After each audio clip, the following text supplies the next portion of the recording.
Mon Dieu, il est vivant, mon Dieu. Il est vivant. Mon Dieu, il est vivant, mon Dieu. Mon Dieu, il est vivant, mon Dieu.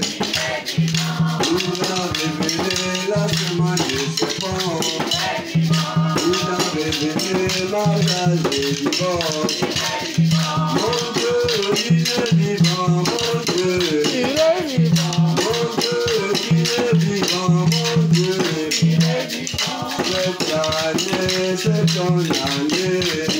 Cette année, il va te parler. Cette année, il va te bénir. Mon Dieu, il est vivant, mon Dieu. Mon Dieu, il est vivant, mon Dieu. Mon Dieu, il est vivant, mon Dieu. Cette année, il va te toucher. Cette année, il va te lever. Cette année, il va te restaurer. Mon Dieu, il est vivant, mon Dieu. Mon Dieu, il est vivant, mon Dieu. Il a marché sur les eaux. Il a marché sur les eaux. Gloire à Jésus, que Dieu bénisse. Amen, amen, amen, amen. Que Dieu bénisse. Notre Dieu est toujours vivant. Il nous a révélé beaucoup de choses au temps de la fin. C'est une grâce, faveur de connaître ce message et de croire à ce message. Parce que vraiment, ce message est un message spirituel pour ne pas aimer. Voilà pourquoi Dieu a dit à Frère Branham que tout cela que tu aimes et tout cela que tu as aimé et tout cela qui t'aime, je te les donne. Amen. Amen. Le même Dieu avait dit ça à Paul. Rappelez-vous, quand Paul était dans la barque, quand son bateau avait... Voilà. Donc, il est parti prier et l'ange veut dire à Paul, Paul, ne crains pas. Tout ce qui sont avec toi, je te les donne. Amen. Alléluia. Amen. Et nous sommes un don précieux. Amen. Que Dieu a donné à Frère Branham. Amen. Les gens vont trouver ça des scandales, mais nous avons les preuves de la Bible. Amen. Tous ceux qui t'aiment et tout cela que tu as aimé, je te les donne. Amen. Et soyez convaincus que vous qui croyez au message, si le Frère Branham était vivant, il devait vous aimer. Amen. Et soyez convaincus que, comme vous aimez aussi Frère Branham, Dieu vous a fait grâce. Amen. C'est la grâce. Amen. Amen. Tous ceux qui ont aimé Moïse ont été sauvés. Amen. Tous ceux qui ont aimé Élie ont été sauvés. Amen. Tous ceux qui ont aimé chaque prophète que Dieu a envoyé ont été sauvés. Amen. Tous ceux qui ont aimé Jésus ont été sauvés. Amen. Que Dieu bénisse. Amen. Alors ce matin, nous allons parler toujours de la seconde venue du Seigneur Jésus-Christ. La Bible dit que pour des connaissances, le peuple périt. Amen. Vous pouvez aimer Jésus, c'est vrai. Mais s'il manque la connaissance, la Bible dit aussi que vous allez périr. Amen. Assurément, vous allez prier mal, vous allez adorer mal, amen, vous allez aimer celui que vous ne connaissez pas. Amen. Voilà pourquoi Jésus a dit à ce peuple que vous adorez celui que vous ne connaissez pas. Amen. Ce peuple aimait Jésus, amen, mais au lieu d'être dans la véritable adoration, ils adoraient celui qu'ils ne connaissaient pas. Amen. Alors ils n'étaient pas dans le véritable. Amen. Beaucoup de personnes veulent aller au ciel, amen, mais beaucoup ne savent pas comment aller au ciel. Amen. Et je vous promets, je me mets un avec la parole, amen, puisque la Bible dit qu'il y aura deux résurrections. Yes. Amen. Amen. Il y aura la première résurrection, amen, et la seconde résurrection. Amen. Et qui ira en première résurrection, amen, et qui attendra la seconde résurrection? Point d'interrogation. Et je pense que nous sommes sur le chemin pour la première résurrection. Amen. Dieu n'appuie pas les gens. Amen. Dieu fait chaque chose selon sa parole. Amen. Pour nous qui serons enlevés pour la première résurrection, nous partirons directement pour fêter Amen. la fête des noces. Amen. Et la seconde résurrection nous amènera au jugement. Amen. Et ça, ce n'est pas pour l'épouse. Amen. Que Dieu bénisse. Amen. Dans Matthieu 17, qu'on n'a pas regardé, la Bible dit ici,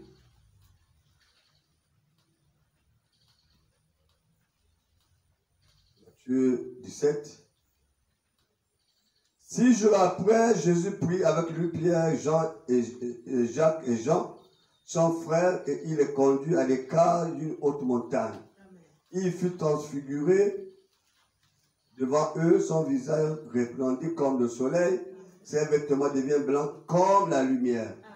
Et voici Moïse et Élie leur apparut, s'entretenant avec lui. Pierre prenant la parole dit à Jésus, Seigneur, il est bon que nous soyons ici.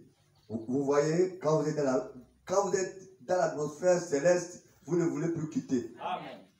Nous sommes ici. Si tu le veux, je dresserai ici 3 tentes. Une pour toi, une pour Moïse et une pour Élie. Amen. Comme il parlait encore, une nuée lumineuse découvrit. Voici une voix fit entendre de la nuée ces paroles. Celui c'est mon fils bien-aimé, en qui j'ai mis toute mon affection. Écoutez-le. Lorsqu'ils entendirent cette voix, les disciples tombèrent sur leur face et furent saisis d'une grande frayeur. Mais Jésus s'approcha, les toucha et dit, levez-vous, n'ayez pas peur. Il levait les yeux et il vit que Jésus seul. Comme il descendait de la montagne, Jésus leur donna cet ordre. Ne parlez à personne de cette vision, jusqu'à ce que le Fils de l'homme soit ressuscité des morts. Amen. Les disciples lui firent cette question, pourquoi donc les scribes disent qu'Élie doit venir premièrement? Amen. Amen. Amen. Alors là, la pensée des disciples, même quand ils étaient avec Jésus, n'était pas encore propre. Parce que ils avaient dans leur tête que si cet homme est le Messie, Élie doit être là d'abord. Amen. Amen. Amen. Parce qu'un chrétien doit vivre de la parole. Amen. Il doit regarder et observer la parole. Amen. Ne soyez pas comme les chrétiens dénominationnels qui avalent tout, qui prennent tout. Amen. Un chrétien observe chaque détail de la parole. Yes. C'est ça l'épouse. Amen. Chaque détail de la parole. Là où je parle, là ma femme me connaît de A à Z. C'est-à-dire que là, quand je vis là, elle me calcule, elle connaît. Même quand elle me pose la question, elle sait que là, c'est que sûr, il va devoir faire ceci et faire cela avant de répondre. Effectivement, l'épouse doit connaître comment est son époux. Amen. Amen. Amen. Alors, les disciples, assurément pendant qu'ils marchaient avec Jésus, bon, c'est Jésus, c'est lui, mais il fallait que une portion de la parole puisse s'accomplir. Amen. Amen. Et après la transfiguration, ils ont vu le surnaturel, ils ont vu la seconde venue, ils ont vu dans ce passage-là, ça parle de la première venue, de la seconde venue, plutôt ça parle de la seconde venue, de la troisième venue. Amen. Parce que, rappelez-vous, je crois, Matthieu 16, Jésus avait dit à ses disciples que quelques-uns parmi vous ici ne mourront point sans voir le jour du Seigneur arriver. Amen. Il avait dit ça à ses disciples, Matthieu 16. Amen. Alors, la question qu'on se pose que beaucoup de tous les disciples sont morts. Mais est-ce qu'ils ont vu le jour du Seigneur arriver? Beaucoup ne savent pas. Souvent, je me retrouve avec les frères pasteurs. Espècement, je pose souvent cette question. Et beaucoup ne savent pas comment répondre. Amen. Amen. Mais c'était un mystère. Amen. Alors, quand le prophète arrive, il nous ramène dans ce passage. Qu'après Dieu, Jésus a pris Élie, plutôt Pierre, Jean et Jacques, il les a amenés sur la montagne de transfiguration. Et il les a montré le jour du Seigneur. Amen. Amen. Amen. Voilà, ils ont montré là la seconde venue et la troisième venue. Amen. Amen. Amen. Et, bon, prochainement peut-être on reviendra sur cela. Les disciples posent cette question, pourquoi dans les scripts disent qu'Élie doit venir premièrement? Alors Jésus doit devoir répondre. Il dit, il est vrai qu'Élie doit venir rétablir toutes choses. Amen. Hein? Amen. Il répond, il est bien vrai qu'Élie doit venir. C'est ça, non? Oui. Il est bien vrai que Élie doit venir rétablir toutes choses. Amen. Amen. Point. Après il dit, mais je vous dis que Élie est déjà venu et ils ne l'ont pas reconnu. Amen. Et qu'ils l'ont traité comme ils ont voulu. Amen. De même, le Fils de l'homme souffrira de leur part. Les disciples compris alors qu'il leur parlait de Jean-Baptiste. Amen. Et quand vous voyez là, il y a deux Élie qui sont là. Il y a un Élie qui doit venir rétablir toutes choses. Amen. Point. Après, il leur dit, mais Élie est déjà venu. Et les disciples ont compris que l'Élie qui est déjà venu, c'est Jean-Baptiste. Et leur réponse était exacte. Amen. Vous voyez que dans Malachie chapitre 3, pourquoi? Parce qu'il y avait un prophète qui avait prophétisé cela. Et nous avons compris que si dans Malachie chapitre 3, oui, il dit ici, voici, c'est Dieu qui parle, hein, voici j'enverrai mon messager, préparera le chemin devant moi. C'est Dieu qui parle. J'enverrai mon messager, il préparera le chemin devant moi. Ça veut dire, avant mon arrivée, j'enverrai d'abord un messager, il préparera le chemin devant moi.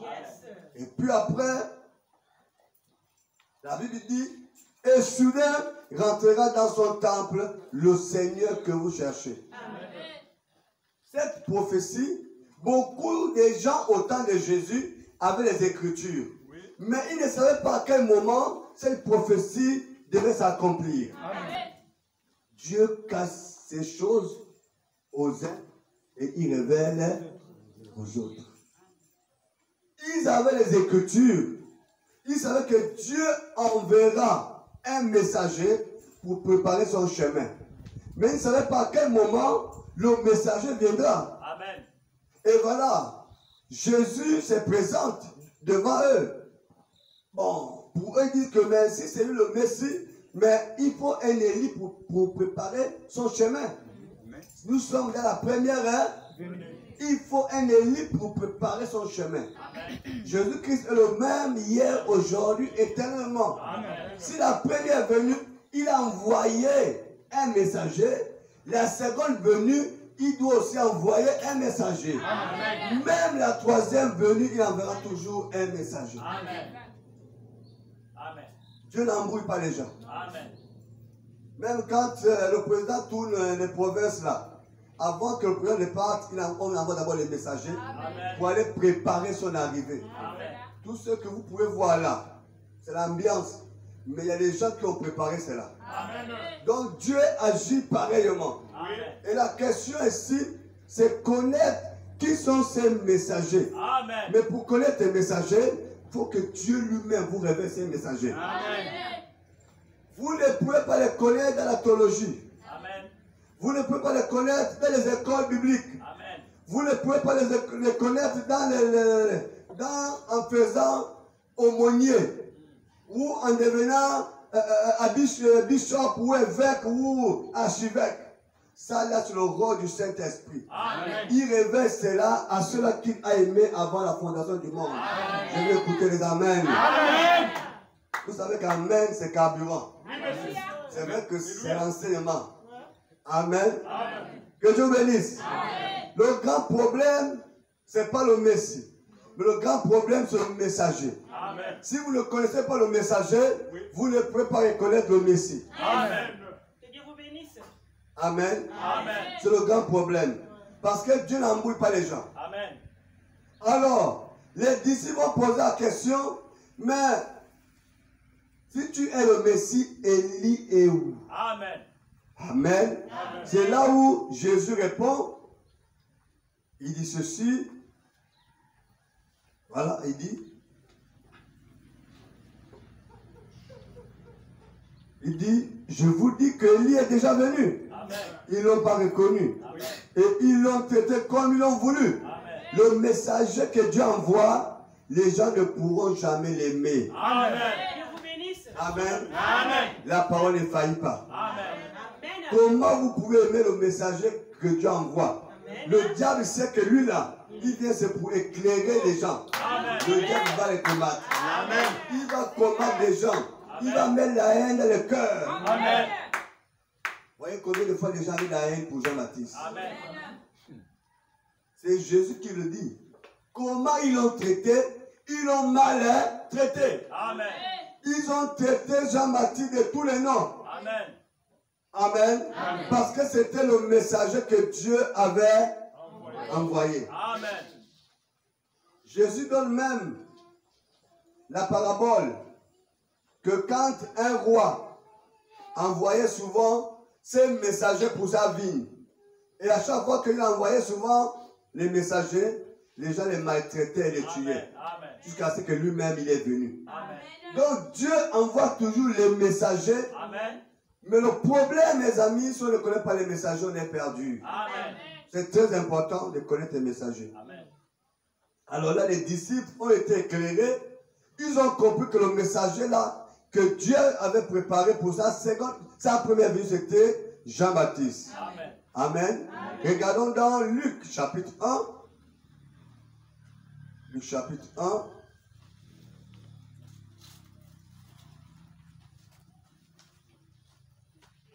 À partir du verset, on prend le verset 15, la Bible dit, quand il sera grand devant le Seigneur, Amen. il ne boira ni vin, Amen. ni liqueur enivrante. Amen. Et il sera rempli de l'Esprit Saint dès le sein de sa mère. Oh là là, la main que Dieu fait avec le premier messager, il fait avec le second messager. Amen. Il ramènera plusieurs des fils d'Israël au Seigneur leur Dieu. Amen. Voilà sa mission. Il dit ceci, il marchera devant Dieu avec l'esprit et la puissance d'Élie. Amen. Amen. Alléluia. Élie est toujours là. Amen. Élie veut dire Dieu. Amen. Il y a une soeur qui m'a posé la question, on va répondre à la fin. Il marchera devant Dieu avec l'esprit et la puissance d'Élie Amen. pour ramener le cœur des pères vers les enfants et les rebelles à la sagesse des justes. Amen. Faire quoi? Ramener les cœurs de qui? Des pères vers les... Enfants. Là, on n'a pas encore lu Malachie 4. Amen. Donc vous comprenez la mission de cet Élie-là, Oui. de prendre les cœurs des enfants pour amener au Père. Amen. C'est la Bible Oui, monsieur. qui parle ici. Alors, les cœurs des enfants, il dit, pour amener les cœurs des pères vers les enfants et les rebelles à la sagesse des justes. On peut les préparer au Seigneur, un peuple bien disposé. Amen. La présence d'Élie se préparait au Seigneur, un peuple bien disposé. Et il donne un message à l'Élie qui arrive, à son messager, et le messager en sait ce message, et les cœurs des peuples sont bien disposés à recevoir le Messie. Amen. Si les cœurs ne sont pas disposés, oh là là, c'est un capillage, comme c'est qu'on fait aujourd'hui. Vous voyez combien de fois les pasteurs dénominationnels, ils se retrouvent à l'église avec les chapeaux à la tête. Ils chantent Jésus, ils chantent Dieu, ils prient, ils chantent ses démons avec les képis à la tête. En sachant bien que la Bible dit qu'ils déshonorent leur chef. Dieu est le chef de Christ. Christ est le chef de l'homme, l'homme est le chef de la femme. Donc quand ils se retrouvent avec les chapeaux à la tête, ils déshonorent leur chef. Qui? Christ. Amen. Mais quand vous déshonorez Christ, il fait quoi? Il se retire. Amen. Qui est cet homme qu'on peut manquer de respect et il va rester au milieu de vous? Amen. Aucun. Mais c'est Laodicée. Laodicée, l'église a mis Jésus dehors. Amen. Et Jésus était là avec le message. Oui. Et quand il dit ouvrez, je vais rentrer. Amen. Je vais vous enseigner. Oui. L'église de Laodicée a dit non. C'est ce temps que nous vivons. Amen. La parole pour eux ne compte plus. Oui. Pour eux, c'est le mouvement Jésus, Jésus, Jésus qui compte. Le mouvement chanson, louange, danse. Il y a des églises que dansent. Ils sont devenus même fallait pour ne pas mentir. Amen. Ils sont dans la confusion totale.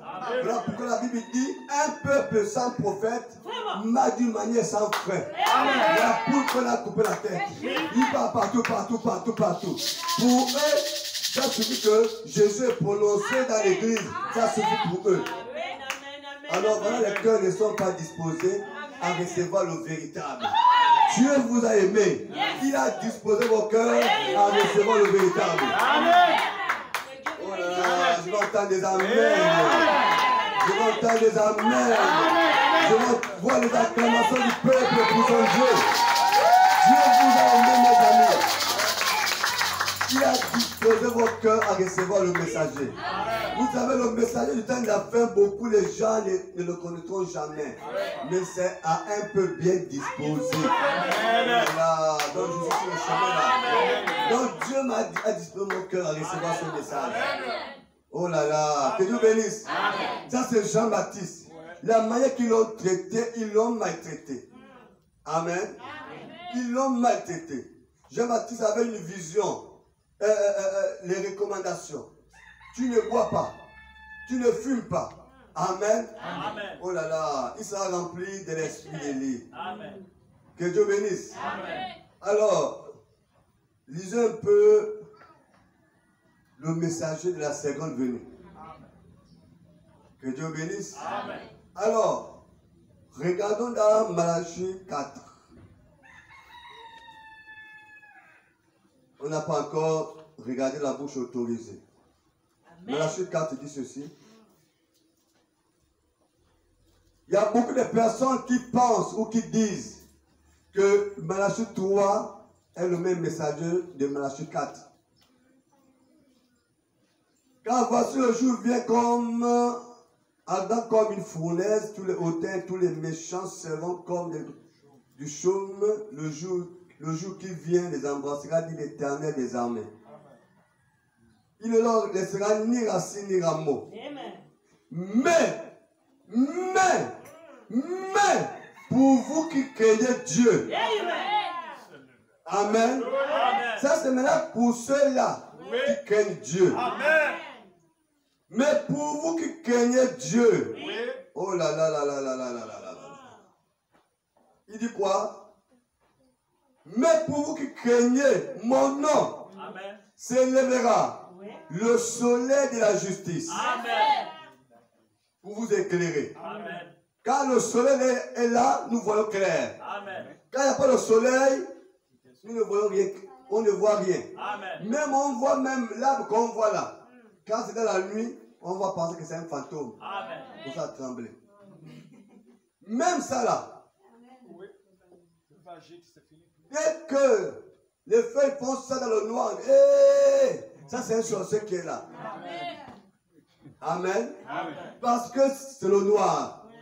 Mais quand il y a le soleil, nous voyons clair. Amen. Alors Dieu promet qu'à ce temps de la fin, Amen, pour ceux qui craignent son nom, s'élèvera pour eux le soleil de justice. Pour les éclairer. En fait, ils comprennent clairement la parole. Amen. La dénomination enseigne l'arrivée, la seconde venue de Jésus. Quand la trompette sonnera, pour chercher son église, la la trompette sonnera.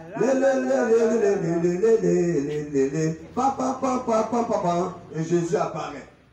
Ça, c'est comment la dénomination, ils attendent Jésus. La trompette va sonner, pam pam pam pam, pam pam pam pam pam pam pam, les anges vont apparaître, pam pam pam, oh il est là, et ils vont monter. Amen. Pourquoi? C'est le noir. Quand c'est le noir, dès qu'on voit même une feuille bouger, on se dit c'est un fantôme. Amen. Alléluia. Amen. Maintenant, quand le soleil arrive, il vous éclaire. Amen. Voilà pourquoi, quand le messager de la seconde venue arrive, il vous fait comprendre que le son de la trompette que vous comprenez là, c'est un message. Amen. Amen. C'est un message. Amen. Oh là là, après là, on va approcher l'enlèvement. Amen. C'est là que vous allez comprendre comment l'enlèvement se produira. Après, je ne comprends pas comment ils seront enlevés. Je ne comprends pas. S'ils ne savent pas comment l'enlèvement aura lieu, c'est peu évident qu'ils seront enlevés. Amen. Ils passeront par la tribulation. Ils passeront par, par une deuxième résurrection. Amen. Que Dieu bénisse. Amen. Alors, la Bible dit quoi? La Bible dit, la guérison sera sous ses ailes. Jean-Baptiste a guéri quelqu'un? Amen. Jean-Baptiste n'a jamais eu un ministère de guérison. Amen. Tout le monde sait que celui qui a eu un ministère de guérison surnaturel, on va voir les choses ici. Que quelqu'un n'a jamais eu sur terre, c'est frère Branham. Amen. Mais c'est là où ils disent qu'on adore Branham, parce qu'on a dit la vérité. Amen. Le ministère de guérison qu'avait frère Branham, je ne sais pas si même les apôtres de Jésus ont eu ce ministère-là. C'était un ministère surnaturel. Amen. Aucune maladie ne pouvait résister devant frère Branham. Amen. Aucune maladie. Amen. Aucune maladie. Amen. Voilà pourquoi, dans l'histoire de la mort de frère Branham, quand il était coincé sur le volant là, tout ça, son fils est venu pour dire que papa, dis seulement un mot. Amen. Tu vas quitter là. Amen. Parce que, on va voir quelque chose ici. Ils savent que leur père, en réalité, quand ils regardent même leur père, on va voir ici, la même manière qu'on a appelé Jean-Baptiste le Messie, on va voir comment les gens ont appelé frère Branham le Messie. Amen. Les gens considéraient Jean-Baptiste comme Jésus. Amen. Vous allez voir ici comment les gens considèrent frère Branham à son temps comme Jésus. Amen. Il va répondre. Si le premier... Écoutez une chose. La personne qui vient représenter le président est président. Amen. Vous avez vu un mandango qu'on prend là-bas, hein, dans, je ne sais pas trop, je ne sais pas, quelqu'un ne connaît pas. Il n'a rien, il est pauvre, il n'a rien. Il se tient et dit non, je suis envoyé par le président. Jamais. Ils vont regarder d'abord les chaussures. Ils vont regarder le pantalon. Ils vont regarder la tête aux pieds. Ils vont regarder d'abord dans quelle voiture il est arrivé. Ils vont d'abord regarder. Amen. Si ces choses-là sont complètes, oui, ça c'est vraiment lui. Mais quand quelqu'un vient annoncer la venue du Seigneur, il doit ressembler au Seigneur lui-même. Voilà pourquoi Amen. la Bible dit, parmi tous les hommes qui sont nés d'une femme, il n'y a pas un plus grand que Jean-Baptiste. Et puis Branham dit, pourquoi Jean-Baptiste était le plus grand? Parce qu'il était celui qui est venu annoncer sa première venue. Amen. Amen. Il était celui qui est venu annoncer sa première venue. Donc c'était normal que quand les gens regardent Jean-Baptiste, ils disent, ça c'est le Messie. Amen. Les gens comparaient Jean-Baptiste, on va voir ceci, avec le Messie. Amen. Amen. Alors, Jésus dit, mais le plus petit dans le royaume des cieux sera plus grand que Jean-Baptiste. Amen. Maintenant, qui est ce plus petit? C'est celui qui a annoncé la seconde venue de Jésus. Amen. C'est lui-là qui sera plus grand. Et quand vous allez voir, vous allez dire non, c'est Jésus lui-même. Amen. C'est ce qu'on voit là. Amen. Que Dieu bénisse. Amen. De tout ce qu'on a traité sur Jean-Baptiste, c'est la même chose que Frère Branham a manifesté. Alléluia. Que Dieu bénisse. Souvenez-vous, il dit ceci. Vous sauterez comme le veau d'une étable, vous foulerez les méchants, comme ils seront comme de la cendre. Sous la plante de vos pieds, le jour que je prépare, dit l'Éternel. Souvenez-vous de la loi de Moïse, mon serviteur, auquel j'ai prescrit en Horeb, pour tout Israël, des principes, des ordonnances. Voici, je vous enverrai qui? Élie, le prophète. Amen. Vous avez vu là-bas, dans Luc, on a dit qu'il enverra qui? Ouais, Élie. Amen. Et si on parle encore d'Élie, alors une personne a posé la question, bon, comment l'esprit d'Élie, en tout cas, on verra cela. Donc il enverra qui Élie le messager. Il enverra Élie le prophète avant que le jour d'éternel arrive. Ce grand jour grand et redoutable. Il ramènera les cœurs des pères à leurs enfants. Ah, c'est Jean-Baptiste. On a vu ça. Que Jean-Baptiste devait prendre les cœurs des pères aux enfants. Amen. Alors, Élie de Malachie 4, il fait quoi? Il prend les cœurs des enfants pour amener au père. Au père. Comment ça peut se produire? Voilà Jean-Baptiste au baptême. Il baptise. Jésus se présente. Dimanche passé, on a parlé de ça. Jésus se présente. Quand il se présente, personne ne connaît que c'est le Messie. Personne ne sait que c'est le Messie. Alors pendant ce temps, tout le monde attendait le Messie. Vous comprenez? Le prophète William Branham n'a jamais dit je suis le Messie. Il n'a jamais fait ça de sa bouche. Il n'a jamais dit je suis Jésus. Il n'a jamais fait ça. Aujourd'hui, il y a tellement de gens qui s'identifient comme Jésus, comme Messie, de gauche à droite. Appelez-moi le Messie, appelez-moi Jésus. Frère Branham n'a jamais fait ça. Mais ce sont les gens qui regardaient le ministère de Frère Branham et disaient ça c'est le Messie.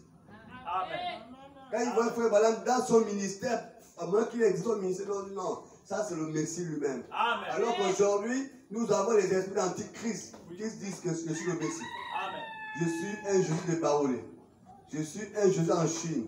Je suis un Jésus au Congo. Ils sont tellement nombreux. Monsieur. Amen. Amen. Alors, Jean-Baptiste, il prend les cœurs des enfants qui étaient là. Personne n'a reconnu Jésus à ce temps. C'est Jean-Baptiste qui leur dit, voici l'agneau de Dieu qui ôte le péché, suivez-le. Alors tous les pères qui étaient là, ils ont suivi